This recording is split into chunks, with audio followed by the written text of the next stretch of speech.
एक बार देवर्षि नारद जी ने ब्रह्मा जी से इस एकादशी के विषय में जानने की उत्सुकता प्रकट की। तब ब्रह्मा जी ने उन्हें बताया, सतयुग में मांधाता नामक एक चक्रवर्ती सम्राट राज्य करते थे। उनके राज्य में प्रजा बहुत सुखी थी, किंतु भविष्य में क्या हो जाए यह कोई ही नहीं जानता।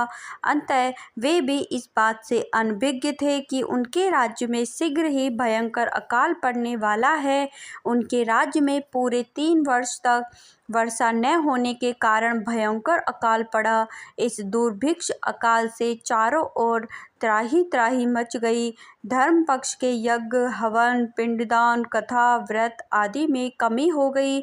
जब मुसीबत पड़ी हो तो धार्मिक कार्यों में प्राणी की रुचि कहाँ रह जाती है। प्रजा ने राजा के पास जाकर अपनी वेदना की दुहाई दी। राजा तो इस स्थिति को लेकर पहले से ही दुखी थे। वे सोचने लगे कि आखिर मैंने ऐसा कौन सा पाप कर्म किया है जिसका दंड मुझे इस रूप में मिल रहा है। फिर इस कष्ट से मुक्ति पाने का कोई साधन करने के उद्देश्य से राजा सेना को लेकर जंगल की ओर चल दिए। वहां विचरण करते करते एक दिन वे ब्रह्मा जी के पुत्र अंगिरा ऋषि के आश्रम में पहुँचे और उन्हें साष्टांग प्रणाम किया। ऋषिवर ने आशीर्वाद वचन अनुसार कुशल क्षेम पूछा। फिर जंगल में विचरने वे अपने आश्रम में आने का प्रयोजन जानना चाहा। तब राजा ने हाथ जोड़कर कहा, महात्मन, सभी प्रकार से धर्म का पालन करता हुआ भी मैं अपने राज्य में दुर्भिक्ष का दृश्य देख रहा हूँ।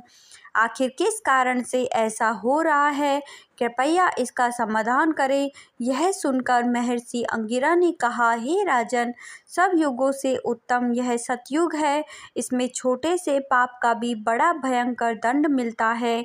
इसमें धर्म अपने चारों चरणों में व्याप्त रहता है। ब्राह्मण के अतिरिक्त किसी अन्य जाति को तप करने का अधिकार नहीं है, जबकि आपके राज्य में एक क्षुद्र तपस्या कर रहा है। यही कारण है कि आपके राज्य में वर्षा नहीं हो रही है। जब तक वह काल को प्राप्त नहीं होगा तब तक यह दुर्भिक्ष शांत नहीं होगा।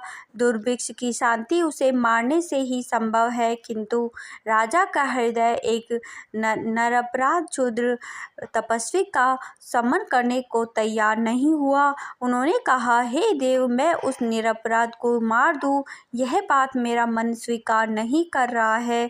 कृपा करके आप कोई और उपाय बताएं। महर्षि अंगिरा ने बताया, आषाढ़ माह के शुक्ल पक्ष की एकादशी का व्रत करें। इस व्रत के प्रभाव से अवश्य ही वर्षा होगी। राजा अपने राज्य की राजधानी लौट आए और चारों वर्णों सहित पद्मा एकादशी का विधि पूर्वक व्रत किया। व्रत के प्रभाव से उनके राज्य में मूसलाधार वर्षा हुई और पूरा राज्य धन धान से परिपूर्ण हो गया। यदि आप भी मेरी तरह खाटू श्याम जी के सच्चे भक्त हैं तो इस वीडियो को एक लाइक करें, कमेंट में जय श्री श्याम लिखें और इस चैनल को सब्सक्राइब करें। धन्यवाद दोस्तों।